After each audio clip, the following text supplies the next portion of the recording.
My name is Randy Howell, and you're listening to the Faith and Fishing Podcast.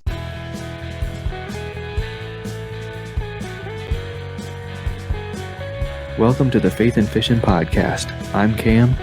And I'm Robert. In every episode, we're bringing you faith stories and fishing memories from some amazing members of the fishing community. So join us as we shed a positive light on all things faith and fishing.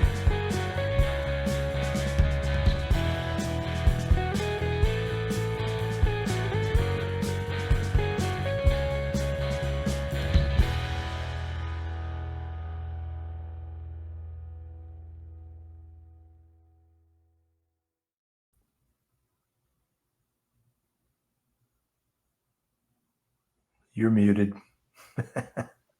Hey y'all, welcome back to the Faith and Fishing Podcast. I'm Cam. Hey, and I'm Robert. And I don't know why I've got so much of a lag at the moment. It still had me muted from the intro, so we will see how bad the lag ends up being.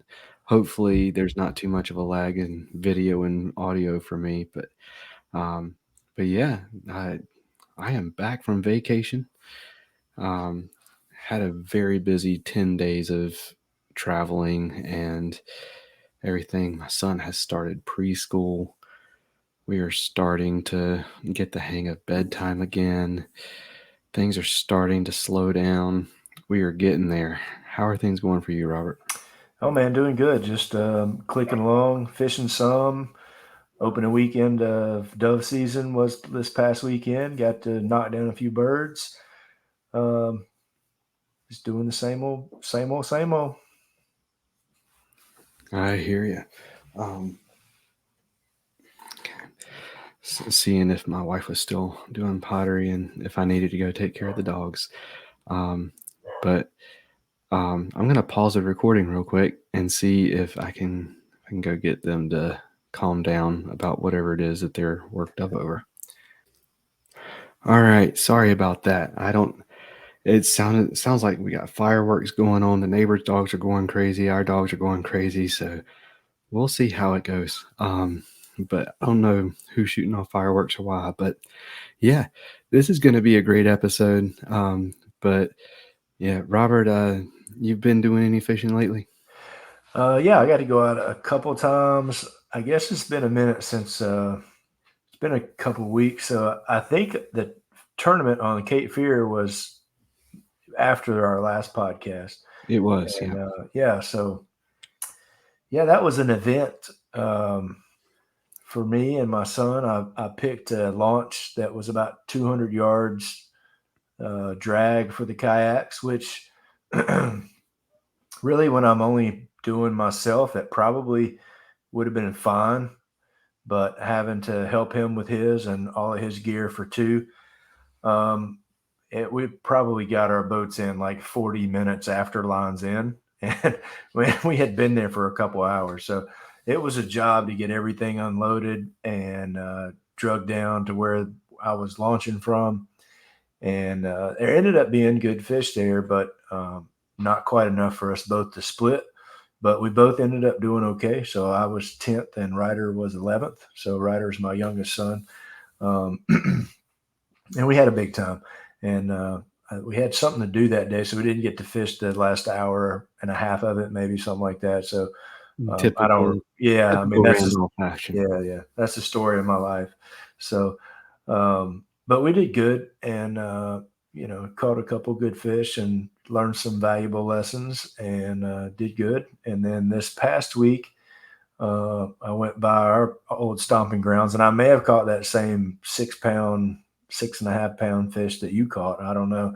We'll have to compare pictures, but that one that I pulled out over there was the biggest one I've caught out of there. And so that was fun. That was unexpected. I don't really expect to ever catch big ones there, but that's probably the second biggest fish I've ever caught, lengthwise for sure. It was 22 3/4. Is that the place the first time we ever fished together? Yep. Okay. Yeah. It might be the same fish, but I doubt that fish is still alive, man. Yeah, that one looked pretty rough. This one didn't look real good either, though. So I was like, oh, maybe she figured out how to keep on kicking a little bit. It was definitely an old fish, and the bottom jaw was all jacked up, and had definitely. What was it? 22 3/4? Yeah, 22 3/4. Yeah, so yeah, that's it was good, fish, man. Yeah, it was good. Awesome. Yeah, whenever I went on vacation, so we went to Washington D.C. Hit up some of the Smithsonian museums, Museum of National History, or Natural History, Museum of the American Indian, and Air and Space Museum. Went to the zoo, but we went down to the wharf, and whenever we left, one of my coworkers said, "Send me a picture whenever you catch the big one." And I said, "Oh, I'm not going to be doing any fishing." He said, "Oh, I know you will, and I know you'll catch a big one." So I went down to the wharf, saw the no fishing sign, so I took a picture of it and sent it to him with a crying emoji. And then got home a couple days, just in time for the tropical storm or hurricane or whatever it was that came through, and we lost a little bit of power there for a little while. And then my wife and I went up to Chicago for a wedding. So a lot of traveling, a lot of back and forth. But it was a good trip. It was a lot of fun. And no fishing whatsoever. I was going to try to take my son fishing at some point this week, but I'm like, man, the heat index today was like 111, something like that. Today. Yeah. I'm not taking him out in this mess. Yeah, I think we got some rain coming in towards the end of this week, and then hopefully it's going to cool down. I mean, it's supposed to cool down when that rain goes through. And I looked at next week, and I think we have one day that's 88. The rest of them are either low 80s, or I saw a couple of 78, 79 highs at the end of next week. So we're officially in that transition period, maybe. Yeah, I'm hoping the grass will stop growing. But yeah, so we've got a fun episode. We're going to talk about late summer, early fall transition type baits, and we are going to talk about a little bit of faith stuff too. I've been having a lot of conversations lately about being hurt by the church, so we're going to talk about how to handle it and what happens whenever we're hurt by the church. So gonna be a good episode, a lot to talk about. But let's go ahead and thank a couple of sponsors, and then we will jump into it a little bit.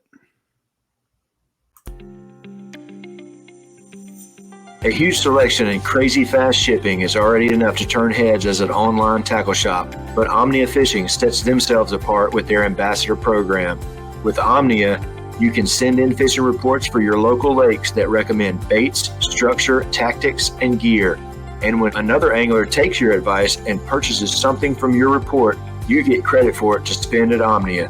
The best part means that with Omnia Fishing, you can shop by lake and purchase baits and gear that are proven to work where you're fishing. To get started, go to omniafishing.com and use promo code FNF15 to save 15% on your first order.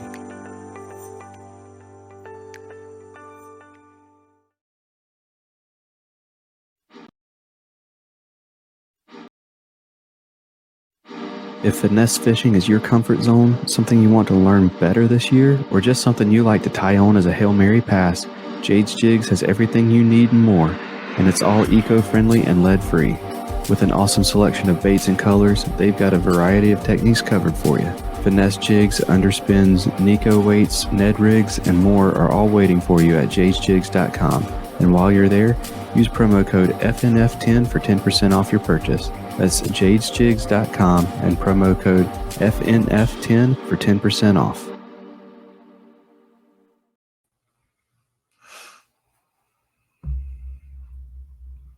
All right. So, sorry, I had to wait for it to unmute me again. So let's start off with our late summer baits that we're throwing. So like we said, right now, we are in the most miserable part of summer. Like we're past the dog days, and it is. My goodness, excuse me.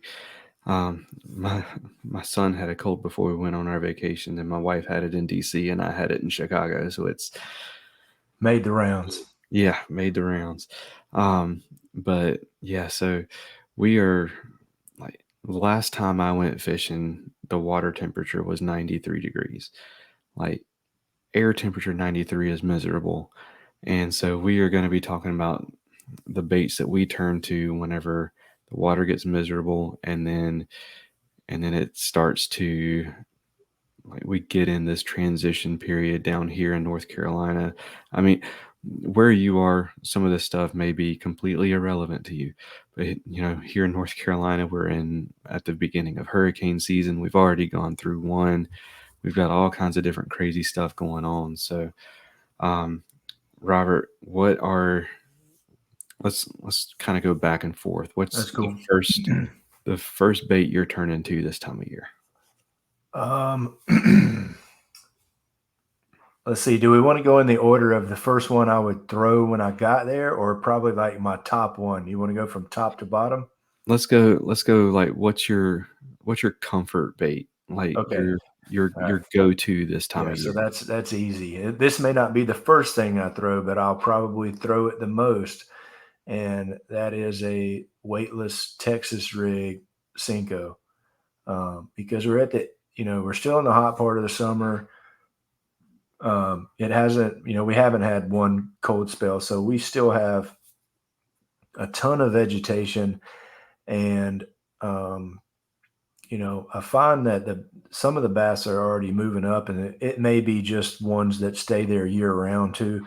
But I feel like that with that weightless Texas rig, you can get up in the junk and get through some of the algae, some of the stuff. And so I think that would be probably my number one, just because of the usefulness of it, and you're not getting hung up, and you can just throw it up in all this vegetation that's everywhere. So that's what I would go with as, my top one that I probably throw the most. And like I said, that I probably wouldn't be what I started with. I would probably work some of the edges and stuff out in the more clear water, but I always find myself up in the vegetation because I know they live there. I know I'm going to catch something there. Absolutely. Your go-to colors, and what are you throwing it on? Oh yeah. Well, go-to colors. It's really according to where I'm at. I feel like there's a few lakes that black and blue is what they want, and I'll go with that. But other than the specific lakes that I figured out different colors work, more than not, it's just that green pumpkin or like an army green. I found one that was black on half of it and army green on the other side of it. Any of those darker colors. And then if the water clarity is, a little bit clear, like at the river, that was those are the most clear water I've seen in a long time around here. And so you had to go with a little bit more natural, color there.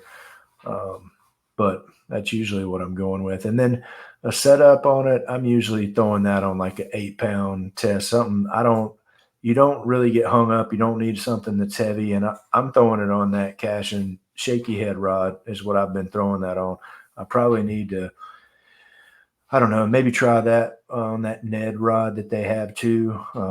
I think you picked one of those up. I haven't got one of those yet. So I switch that in and out with my shaky head, because usually this time of the year, unless I'm fishing rocks, I'm not throwing a lot of shaky heads because of the vegetation and the algae, and that shaky head to me is like a magnet for that stuff, and I get aggravated picking that stuff off of there. But if you do have some deeper water that's rocky, I'll go to that shaky head. But then if that's the case, I'm not throwing the weightless Cinco in that stuff either. So it works out good. I use that rod for both of them. Okay. And you throwing the Yamamoto Senko, or is there another one that you prefer? I did have some of those in the boat. Actually, that big fish that I caught, I'm pretty sure it was on a Carolina Bass Company. He was pouring his for a while, and I had gotten a few bags of those, and I don't know if he's still pouring those or not, but they were Carolina Bass Company Cincos. But actually, one thing that I like to do is have a few different brands, and I like the Third Eye, which I think somebody else bought those guys now. It's probably even a different name, but I had a bunch of those. I do like the Yamamotos. You can't beat the price of the Yum Dingers. I'll buy a 50 pack of those, and if the colors that I use a lot, the black and blue and the green, green pumpkin. But I'll switch up with those, especially not so much on the weightless.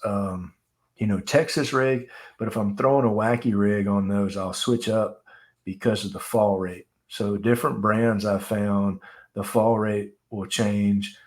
And so sometimes I'll switch from one, a black and blue of one brand, and I'll put a black and blue on another brand, and all of a sudden they like it a little bit slower or a little bit faster, whatever the change is. And then, you can also put a little weight in the end of that if you needed to, too, if you're wacky rigging it. But the Texas rig, it doesn't really matter. Just I think the color matters more, and just be a little patient. And once you drag that out of the vegetation, let it fall, let it sit there for a minute.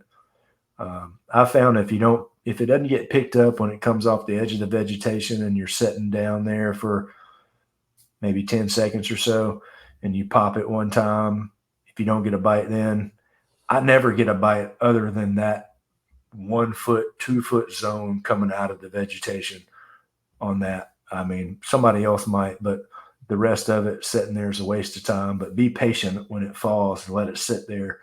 2 of the fish I caught last week, I waited a long time. One of them I was doing something else with the pole, and I picked mine back up, and it was on there.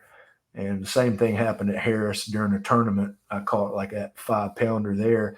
Same thing. I had actually set that rod down and started rigging something else, picked it back up, and it was on there. So don't discount how much, that patience plays into it, because sometimes it takes them a minute to decide they want to eat that thing. All right. Absolutely. And not to completely disagree with what Robert just said, but my first go-to is a shaky head in this time of year. All right. Yeah. Hey, I like it too. if it's vegetation, I can't. Yeah. And I will say, if there is a lot of the algae and stuff, go ahead and switch to something else. Yeah. Because he's right. The shaky head and algae do not get along very well. But what I do is I use the owner ultra shaky head or whatever it is, that it's got that center pin on the screw lock and a trick worm. And again, like black and blue, or black or green pumpkin are the two, like black and like a black of some sort and a green pumpkin of some sort. Those are the two that I'm throwing this time of year. And what I like to do is I like to like drag it very slowly. I put the rod tip right up, have that little bit of a bow in my line, and drag it and very slowly pull the rod tip to me and just drag it on the bottom. And whenever I hit something like a rock or a piece of wood or something, I hit it and I sit there and I just shake it. And what that'll do is, if there's a rock there, the worm will come up like so, and it'll just sit there like this while it's trying to go up against it. And so like a bass will look at it, it'll hear that clicking on the rock, and it'll look and it'll see this tail sticking up, and it's like, gotta go eat it. There you go. So if you're fishing around a lot of wood or rock, or if you're fishing just a little bit deeper, that shaky head is money. And I'm throwing it on the shaky head rod from Cash, and 12-pound test fluoro is my go-to for shaky heads. So that's my go-to. I'd say my number 2 this time of year is a crankbait. I go on my fish finder, find where the bait is, like what depth the bait is. If I look and I see the bait is up high and it's in that 4-foot range, I'll probably go with the DT6. And then if I see that it's in like that 10-foot range, I'll go with like a DT12. And what I want to do is I just want to pull it right underneath that school. And I have a lot of luck with targeting bait balls and stuff with the crankbait this time of year, and just throwing it on a I'll throw it on that. The one I've got is the Element cranking rod. That's, I think it's 7.2, 7.3 moderate, mod fast action. And I really like my Icon, the 6.6 cranking rod too, but for this kind of cranking, I like to use the longer rod for a little bit longer cast, and I can drop that rod tip down, get it a little bit deeper if I need to. And I really like those Rapala DT series for anything that's not a square bill, pretty much. I'll throw a rock crawler every now and then too, but if I'm not banging up against anything, I want it to be that Rapala DT series, and throwing it on 12-pound P-line fluoro clear with a probably 6-speed reel is my comfort zone for cranking. So I think my go-to color is Helsinki shad, but that may change depending on water clarity and stuff. But yeah, what about you? What's your number 2? Yeah, if I had to say number 2 going into the end of the summer and the fall, I'm probably going to go spinnerbait, just because they are starting to come back up, a little bit shallow. But I love spinnerbait, so that's why, if you're listening, not watching, Cam made a face like he was so surprised that I said spinnerbait. But yeah, I mean, I have a spinnerbait tied on all year round, and I'll throw it to even when I'm not catching something on it. Maybe I just like to see the blades go around, but no, I think, they're coming back up shallow. That's a good, it's good for me. I have good success with it around laydowns and rocks, riprap, all your normal places you think you would throw a spinnerbait. I like to just, put the trolling motor on or pedal or whatever, and, hit those laydowns with it. And especially at the river, I did that a whole lot pre-fishing for that tournament. I didn't have a whole lot of success with it. They were mainly on that tournament. They were hitting wacky rig Cinco's, about the only thing. Tournament day, I caught them on a couple of different things, but crankbait being one of them. But there was so much vegetation, I was just slow rolling the crankbait, so it was kind of, the buoyancy of it was keeping it about a foot below the surface. So I did hook up on one with that. But yeah, spinnerbait, and I'm actually throwing that spinnerbait now. I'm using that CK chattergrass rod for the chatterbaits and the spinnerbaits. And great spinnerbait rod. Yeah, I think so too. I mean, I tried it for that, and so I still only have one of those. I need to pick up another one, but I have to space that out a little bit. I can't. There are some other things that I needed before I got that. So, but yeah, and I think on that, off the top of my head, it's probably on like a 12-pound fluorocarbon. That's usually, I do have some 15 tied on, but that's usually if I have 15 tied on, it's probably on like a deep cranking bait or something like that, something that's going to go through and really put some drag on the line. But most everything else, I'm throwing 12-pound fluorocarbon, and then excuse me, something that's top water, I'm going to mono. But other than that, and I don't throw much braid. I throw braid on my frog rod, but I usually just throw either mono or fluoro and roll with it. Okay. What's your number 3? That's a good question. So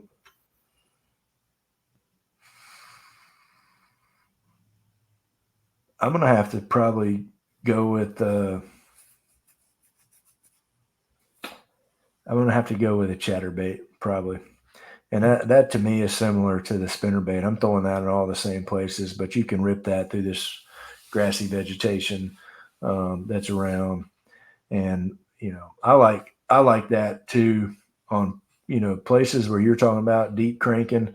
I've had some success letting that thing go all the way to the bottom and then picking it up off the bottom, because you don't have to struggle so hard to get that crankbait down, because I feel like the crankbait and the chatterbait do the same things. The action of it is similar. And so on those places where you're trying to get that deep crankbait down, it's a lot easier for me, and I feel like as effective or more effective to slow roll that chatterbait towards the bottom. If you go across and you are using your forward facing sonar to see those fish. That was a little inside joke because we were talking about how much everybody's going ballistic about forward facing sonar, and we weren't going to talk about it. Neither one of us run it, so we don't even really care, but people are going nuts about that. It's crazy. Yes, they are. And what are you throwing it on?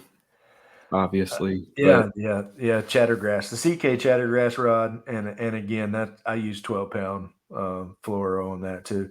I don't know. I guess some people may use some heavier line than that, but until I have a problem with the 12-pound breaking on all my moving baits, I mean, that's what I'm using. I don't think 10 is probably not going to be, as strong as I would want, but I have good luck with that. I'm pretty sure it's Seagar 12-pound fluorocarbon, but that's just usually what I throw everything on. And then, like I said, if it's top water, I'll go back to that. Okay. Mono. So for my number 3,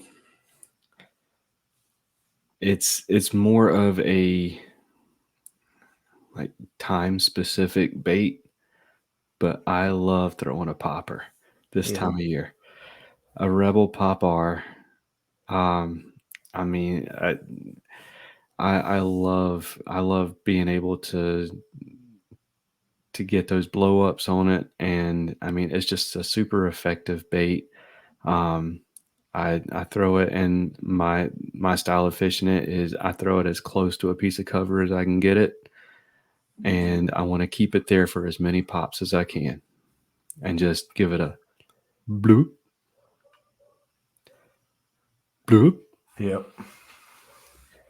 bloop, bloop.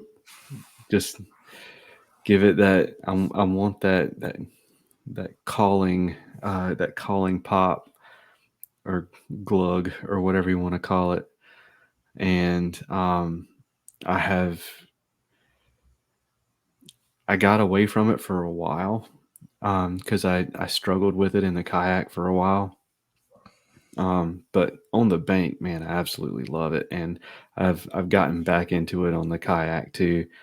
Right now, I'm throwing it on the. I've kind of gone back and forth between the shaky head rod and that Icon 6.6 cranking rod. I really like the 6.6 length for the popper, and I really like that that parabolic bend, but I'm not really good at fishing a popper with a bait caster yet. It's just a little bit too light for me and a little bit too weird of a shape for me right now. But I'm starting to get the hang of it. But the popper is something that I like throwing straight braid on, just because I want it to sit there as long as I can. And every time I try to use any kind of mono, I always struggle with line memory. And what that does whenever I cast it over there is it acts like a slinky and it starts coiling back up. And when it does that, it pulls the bait away from where I casted it. So I don't have that issue with braid. So I just throw it on 15-pound braid and call it a day. But yeah, I am really liking those this time of year. Color is typically either baby bass or silver, or like chrome blackback, or whatever you want to call it, silver with a black back. Yeah. Yeah, well, the topwater was going to be my next thing too, and I've gotten into throwing a lot of walking baits here lately as well, and that I think it's a Zara puppy. This is a little, like a 3.5 inch spook, and I like a popper too. There was at one point in time, I would go to Harris in the afternoons. This is when I had a little aluminum boat, and that's the only thing I would throw. Now this was before all the hydrilla was gone, but you could go and you could fish a popper all afternoon at Harris, and you could catch some chunks on it, especially this time of the year. So I like that popper as well, but I also like that walking bait. So along with that Zara puppy, I ran across some. They're Sexy Dog Juniors, and those are a chrome looking. The Zara puppies that I have are yellow, and I like that. But those Sexy Dog, I have a Sexy Dog and a Sexy Dog Junior, and I've caught fish on both of those. And usually on those, for some reason, most of the time I have one rod that's called my junk rod, and it's an old Lou's Walmart, and I usually keep that in the back of my truck, and that's what I fish. If I stop at a pond or whatever, I try to have one with me. But even on the kayak, that's usually what I'm throwing those topwater on, and it's just for the same reason that you said. And it's an Xfinity spinning rod, and it's probably 6'6". It's a little bit shorter, but in the kayak, for the same reason, I just find that it casts those lighter topwater baits. To me, it's easier than using a longer rod, and it's easier for the action of that walking bait. I can make it walk a little bit better with that shorter rod.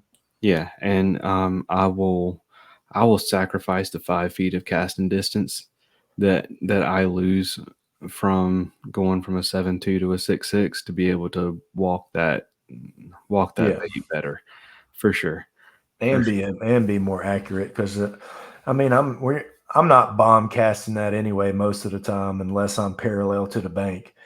I just every once in a while I'll be parallel to the bank and I'll want to throw a long one just to cover some water, but most of the time I'm throwing at spots, and like you said, up against as close to the grass or laydowns as you can get. All right. So this next one, for me, number 4 is finesse jigs. It can be something a little bit meatier, like a Mr. B puffball jig, or it can be something a little more finessey, like a Jay's Jigs finesse jig. That's basically a skirted Ned rig. Whenever the going gets tough, I've always had luck with that, especially on like pressured like park ponds and stuff. those are my go-tos. Those Jay's Jigs ones, and I'll throw I think it's the tiny pack a chunk from Net Baits on there, and man, it is great. And then there are some colors that, like, I'll use it as like a little mini swim jig, and I'll throw the double tail grub on the back of it and swim it. And those things, I mean, they work great too. And I'll throw that on the cash in Ned rig rod if it's a really light one, or if it's a heavier one, like in that 1/4 ounce range, I'll throw it on the shaky head rod. But yeah, that's what saved my day in the first day of the paddle and fin tournament. I got that 16. I think it was like 16 3/4 inch fish on the Jay's Jigs finesse. I think it's called the polisher jig is what they call it. And it was on the cross-eyed cricket color. That's my go-to color. It's a kind of a green pumpkin with a little bit of neon green on it. And if I want to swim it, I'll go with a white one. So yeah, those are my go-tos. And I mean, definitely check out Jay's Jigs and Mr. B Lure Company for those guys. They are fantastic. Yeah. And depending on weight, 6 to 12 pound fluorocarbon. Yeah. Yeah, I never really got into jigs that much. I'll throw some football jigs every once in a while in the summertime, just on some deeper, spots. And sometimes I try to go just throw jigs just to get better at them. And I don't know, I've never thrown them that much. Therefore, I've never caught that many fish on them. I've got a bunch of them though. I got a bunch of jigs. Same. Yeah. I keep telling myself I'm gonna make them a comfort bait this year. I'm gonna make them a go-to this year. And I will say those little, basically the skirted Ned rigs that Jay's Jigs makes whenever I'm going to fish like a public park pond that gets fished all the time, every day, like all day, every day. That's what I'm throwing on there is those guys. But whenever I'm on a lake, I have caught fish on them, but they're typically not the first ones I pick up. But if I'm having a real rough time, they might be the ones that save the day. Yeah. All right. I guess for the next one that I had, I would just go straight Texas rig with the creature bait. I mean, that's something I use year round, but I like throwing that up in the junk too, and lay downs wherever, hide that hook tip, in the belly of that, and you can put that thing just about anywhere. And that's another great go-to. And I've been throwing that on the Element worm and jig rod. That may not be what I'm supposed to throw it on, but it's working well, and I like it.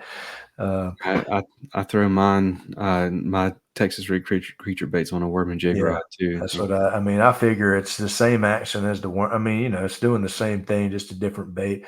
And, I keep that set up tied on, and I can switch it out. And sometimes I'll put a Zoom trick worm behind it just to see. And, maybe that's the precursor. If they start biting that, I'll throw on a shaky head with a Zoom trick worm. But usually I have a creature bait tied on that Texas rig. And, again, that's on just the 12 pound 402. And that may be something too that I would, upgrade. If you're going to be in some thicker stuff, that may be something that you would want to upgrade the line on. But I just use the same until it does me wrong. I've always done that and not thrown a bunch of different lines, but that may be something I need to explore. But that would be, another good one as well. And I don't know. What about you? You got one you want to finish it up with? I do, and it's one that's going to surprise some people. And it's one that I don't throw often, but whenever I throw it, it's typically this time of year, and that's the drop shot.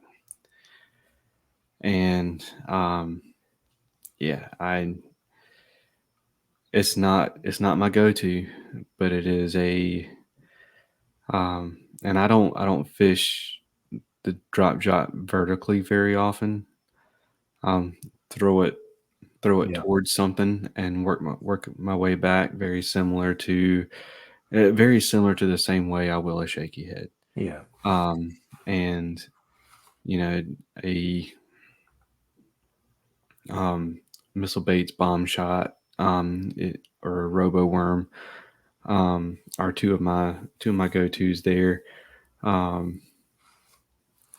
got a whole plethora of different drop shot baits that I have collected, and I only throw them, twice a year. So I don't really go through them very often, but yeah, the drop shot is one that it's not a huge confidence bait for me, but I have confidence in it this time of year, and it's one that I'll bust out every now and then and end up having a decent day on it.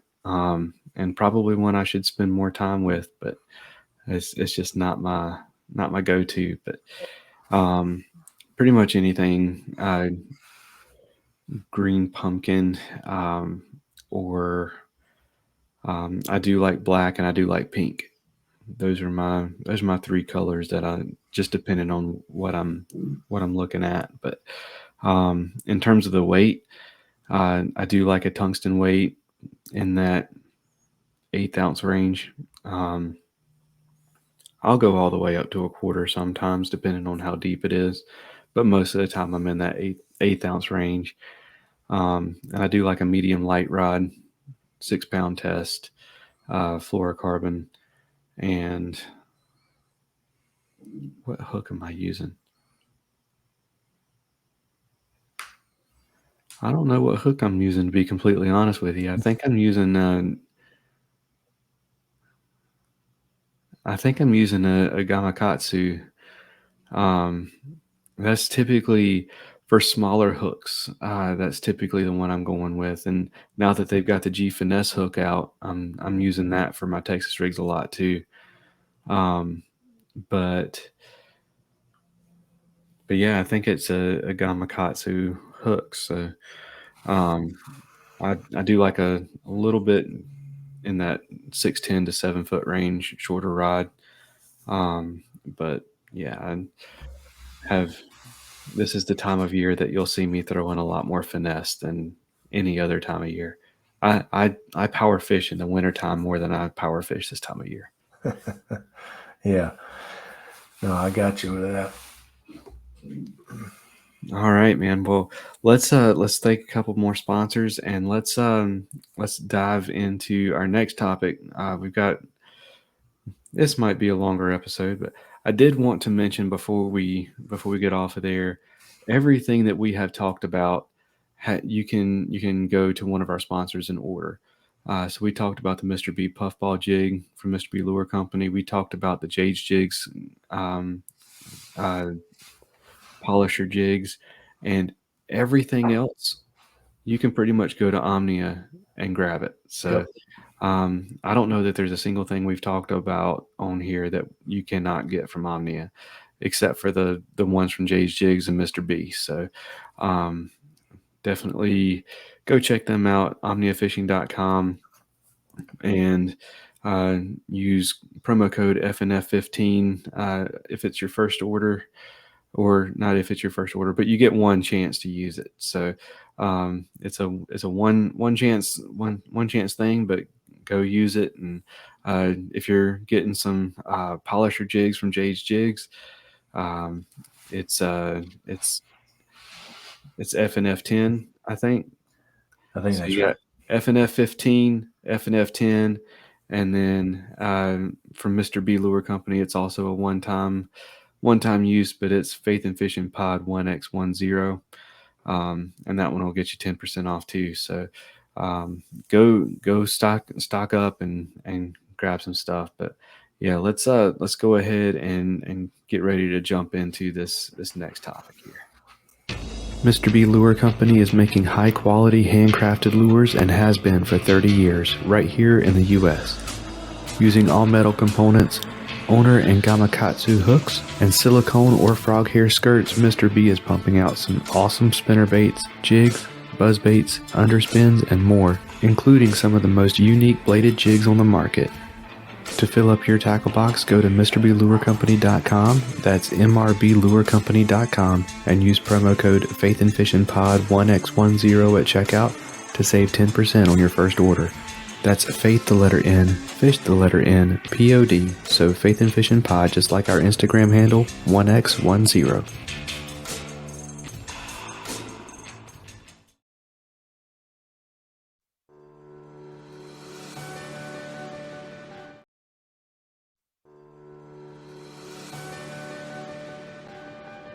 If a fly rod is your weapon of choice, check out Atollas. Their fly caddy is the most convenient way to get your favorite flies to the water, or just keep them handy by clipping it to your hat, truck visor, backpack, rod case, or just whatever. You can also bundle it up with flies from independent fly tires that Atollas has teamed up with through their Fly Light project. Choose from bundles specializing in redfish, carp, saltwater, or freshwater. Head over to atollas.co, that's ATOLLAS.co, to get your fly caddy today and use promo code faithandfish15 to save 15% on your order. That's faith the letter N, fish the number 15 at checkout for 15% off.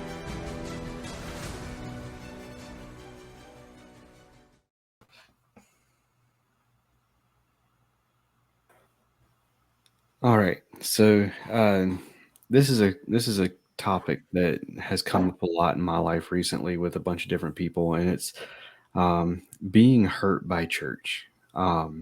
So a lot of people have a lot of different quote unquote horror stories to tell. I personally being someone who has worked in the church and been very involved in a bunch of different churches, I have seen the worst that church has to offer. So I'm interested to get your take on this, Robert. So, have you been hurt by the church, and what is your response to I've been hurt by the church? So to answer your first question, have I been hurt by the church? I would say I don't let a lot of things get to me. So I think I wouldn't say I'd been hurt by the church, but I did see that firsthand when I was a kid. A lot of people got hurt by the church that I started out in, that I got baptized in when I was a kid. And a lot of people left that church and, and just switched to different churches. Not everybody switched to the same one, but, I think at some point in time, if you go to church long enough, you're going to experience that on some level. So I think probably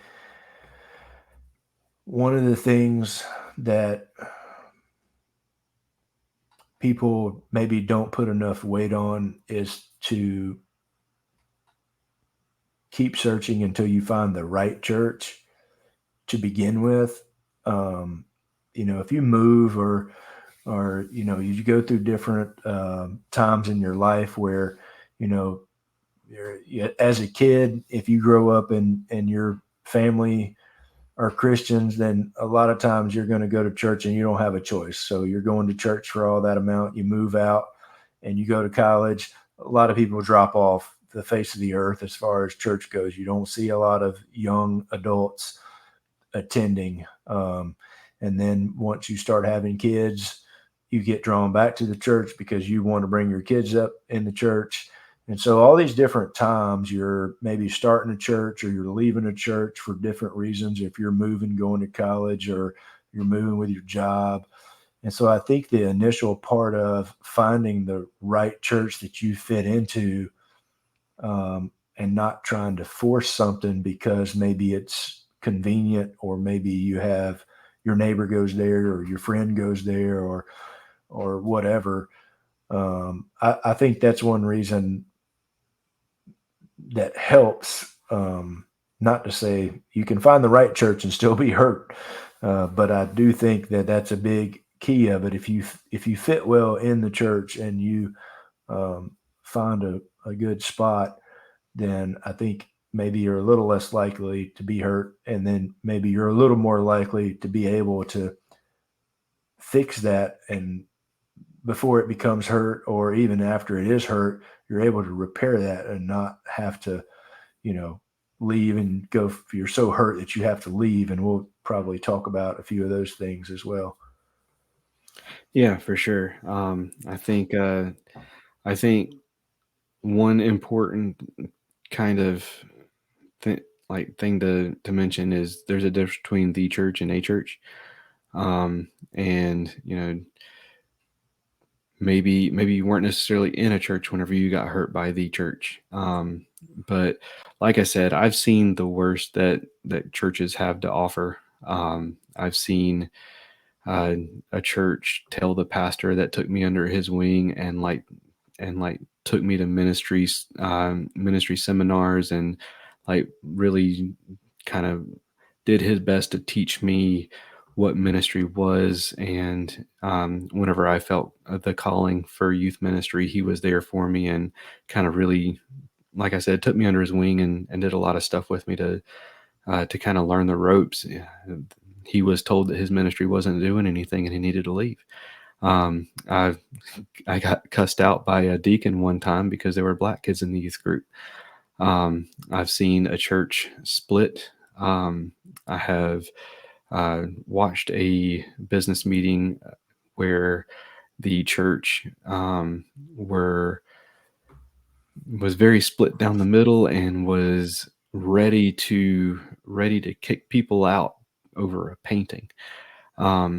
And so I have seen and experienced some very, very tough stuff. But one thing you have to remember, the saying is that hurt people hurt people. And one of the places where you find the most hurt people is church, because hurt people are the ones that are looking for answers, and hurt people are everybody, right? Like everybody is hurt people. And whenever you get a bunch of them in the same place, especially a small country church where people take ownership of the church, they say, this is my church. This is my little country church, and I want to keep it the way I like it. Yeah. You're going to end up with a lot of difficult things. So, like you said, finding the right fit is very important. I think, the main thing to do is, remove the other person from the equation, and think, you have a choice in this situation, to get mad at the church, to get hurt by the church, or to just have say, this happened. Now I'm going to move on. Maybe have a conversation with the person. Say, listen, this is not biblical. This is how this should be done. Or maybe that's not the right situation. There are some people that are not going to listen to anything you have to say. But the important thing is, you can choose whether or not to be hurt by somebody. And it is a difficult, it's a difficult skill. Let's call it a skill. It's a difficult skill to learn, that kind of thick skin that you have to deal with that kind of thing. But at the same time, you have to remember what the church is and what you're there for. If you are there to get something from somebody, then you're not going to get what you're looking for. If you are there to give something to God, then you're always going to get what you're looking for. If you are there to get something from God, then what the other people in the other pews have to say doesn't matter at all. So it's a difficult thing for sure. Now, am I saying that there's a situation where that there's not a situation where it's okay to leave a church? No. I mean, if it's a toxic situation, get out. Like, I mean, Absolutely. you're not going to fix a toxic situation. Like, most of the time, like, it's been there too long. The most toxic situations in churches have been there too long, and they're festering too long. And if you want to read about a lot of them, read The Autopsy of a Deceased Church, from Tom Rayner. Phenomenal read if you're in ministry in the slightest. It's one that it'll get you. But yeah, the other thing is, the hardest part about being hurt by the church is the forgiveness aspect of it, because as Christians, we're called to forgive, and forgiveness is not an easy skill to learn. And part of it is, remembering that forgiveness isn't necessarily about the person that you're forgiving.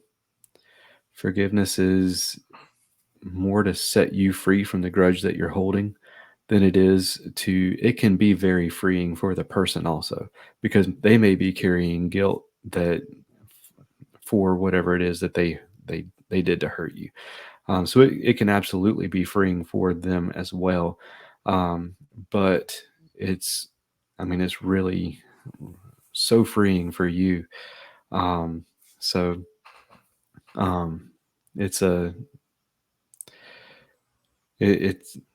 It's part of the moving on process is learning to forgive. Now, maybe you don't necessarily end up in, maybe you switch denominations, or you switch churches, or whatever. Maybe you never see the person again that hurt you, or the people that hurt you, but being able to move on from that and forgive is a powerful thing. And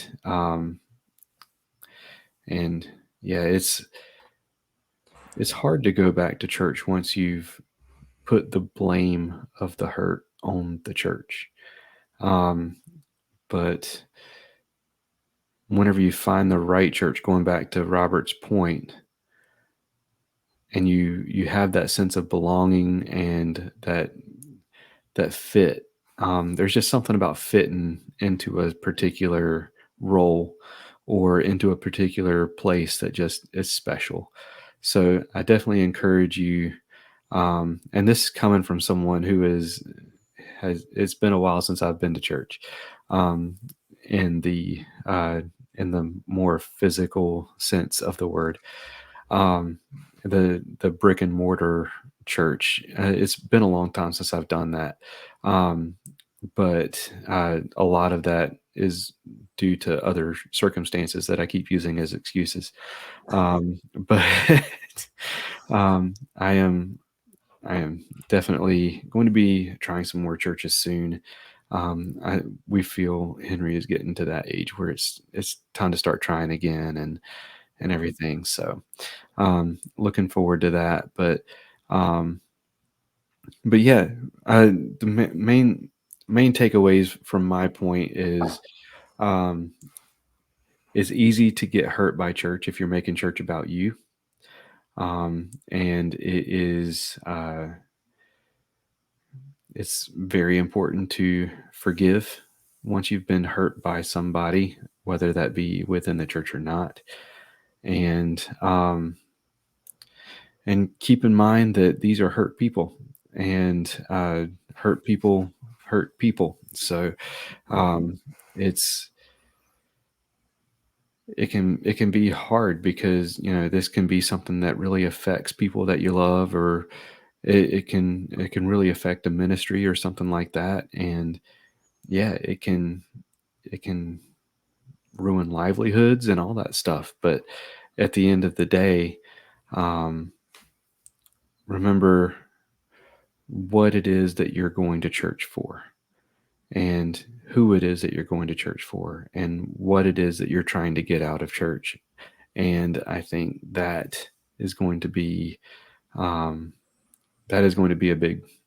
big part and a big stepping stone in not only getting back into church after you've been hurt, but preventing further hurt and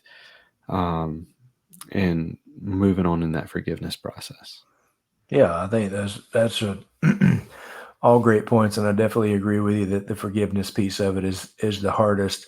And and I think that's one of the pieces of feeling like it's a good fit and feeling like you belong. If you're not, and I'm not saying go to a new church and then just, the next week you're volunteering for this and volunteering for that. I'm not saying that at all. But once you think you found the right fit of church and that you've been attending for a while, get involved with the church. Do at some level, whether it's helping park the cars, or it's a greeter, or it's in the children's ministry, or it is taking down and setting up chairs, or if it's the worship team. There are so many opportunities. Maybe making coffee.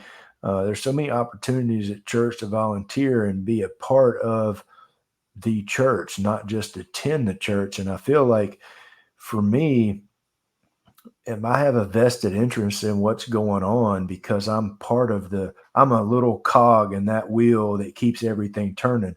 Now, I don't care to be a big cog. I'm cool with just being a little cog in the wheel, but I also feel like that when something is not right, I feel, to me, like it's almost my duty to say, hey, I didn't really agree with this, or, I don't like the way this part's going. What can we do? But, let's come up with a solution to this problem, because maybe other people feel the same way. So I really feel like finding the right church. And when you think you found the right church, getting involved with the church to whatever level that you're comfortable with.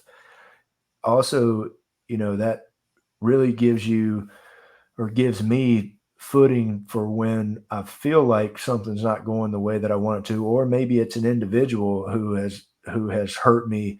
I really feel like I can say, and that's one of the things I think when you've been hurt by the church or a person at the church, figure out what it is, pray about it, confront the person or the issue, and say, hey, this happened, and it, my feelings got hurt, or whatever, or I don't like the way this is going.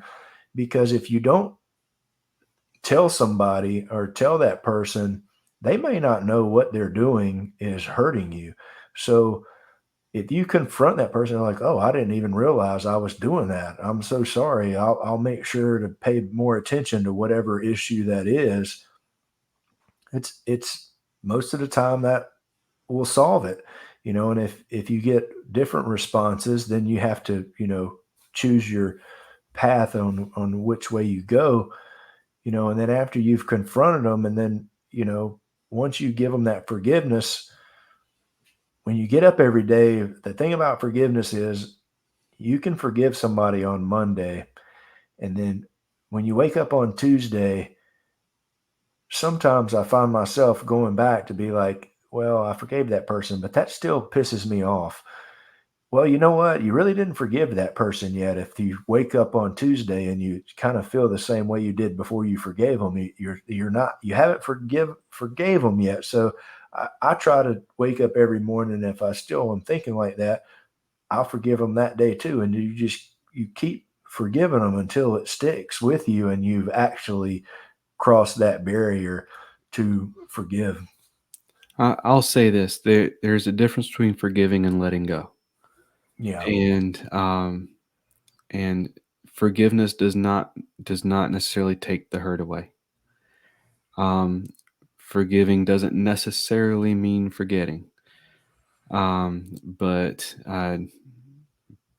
yeah, I do definitely agree with that. Keep forgiving. If you forgive them and the feelings come back, forgive them again. And I think it's important to note also that sometimes you get hurt by some really, really, really bad things at a church. Whether that be a pastor that steals money and takes advantage of people, or whether that is like I said earlier, basically getting run out of church, you and your kids, because you're black, or whether that be um, a snide comment of after the business meeting, whenever there are sobs going around at a church that's getting ready to split, and say, well, we got our way, didn't we? Whether if it's that kind of thing, then I think it's important to note that is not reflective of the church. That is people doing human things that is absolutely not biblical. And so it's important to note that is not reflective of anything that Jesus taught. So keep in mind whenever you do get hurt and whenever you're going through these things, that this, just because these people, wear Christian as a badge of honor on their shirt or whatever, doesn't necessarily mean that everything they do is representative of who Jesus is and what he stands for. So yes, they may be doing something in Jesus's name that is absolutely wrong, but don't believe for a second that Jesus is okay with that. And it is absolutely okay to be upset by those things and to have a righteous anger for those things and to feel hurt by those things. Because I guarantee you that Jesus was also hurt by those things. Both in his life and whenever it happened to you, that hurt him too. So I just wanted to say that as well. Don't let terrible people who do terrible things in the name of somebody else speak for that somebody. So, but yeah, did you have anything else to add on that particular topic? No, I think we covered that pretty good. I mean, if you have any questions or something, feel free to comment, reach out to one of us. And I'm not saying we have all the answers, but I can promise you I don't. No, but I know the person. I know the one who does, and I can teach you how to pray to him. There you go. That's right. Yeah, that's a topic I can kind of go on for a while with personal anecdotes and stories and stuff, but it's not. I feel like what has been said is the important part. Like, you don't need to necessarily hear all the terrible things that I've seen, but you can just kind of go off of experience and see what has gone on there and all that good stuff. It just means you didn't find the right churches to begin with. Like I said, when I started this whole thing out, I'm just messing. I'm just messing. I don't want people leaving this episode thinking, oh, I definitely don't want to try those churches now. But there are plenty of great churches out there. But when you move and you do have to change, you are going to run across some that maybe are not so great as well. And on those, hopefully you can recognize that early enough where you move to, a different one before you get settled. And if you do, you figure out how to work through it. And if it can't be worked through, then you find another church. But there are plenty of great churches out there with great pastors and great youth programs.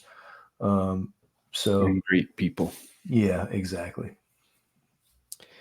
Absolutely. Well, let's thank a couple more sponsors, and then we'll close it out with prayer.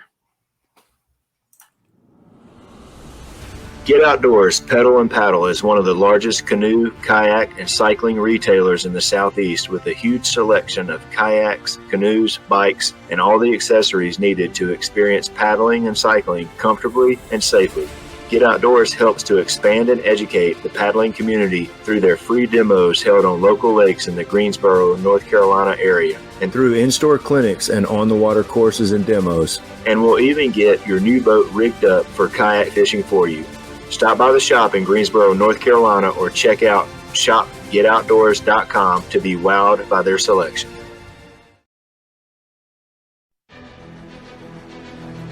Few things ruin your day on the water as bad as losing gear, but with the retrieval devices for fishing rods, action cams, bow fishing bows, and more from Save Your Outdoors, you don't have to let dropping your stuff ruin your day because you can get it back. The pressure-sensitive filter keeps water from rain and quick dips in the water out, but it lets water in when your gear goes overboard to release a float attached to your gear by 60 feet of line so you can get it back. Go to SaveYourOutdoors.com to learn more and try some for yourself, and use promo code FNFP15 to save 15% on your order. That's SaveYourOutdoors.com and promo code FNFP15.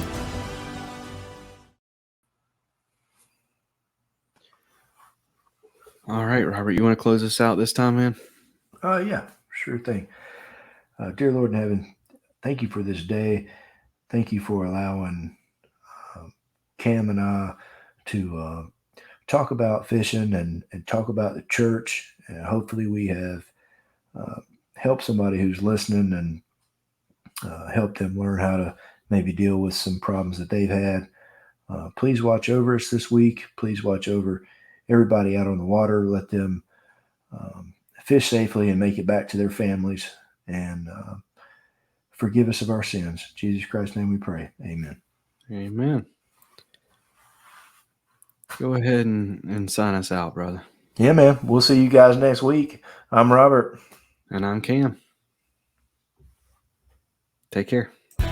Thank you for listening to the Faith and Fishing podcast. Faith and Fishing is produced and hosted by Cam Steele and Robert Randolph, and is sponsored by Save Your Outdoors, Jay's Jigs, Get Outdoors Pedal and Paddle, Mr. B Lure Company, Atollas, and Omnia Fishing.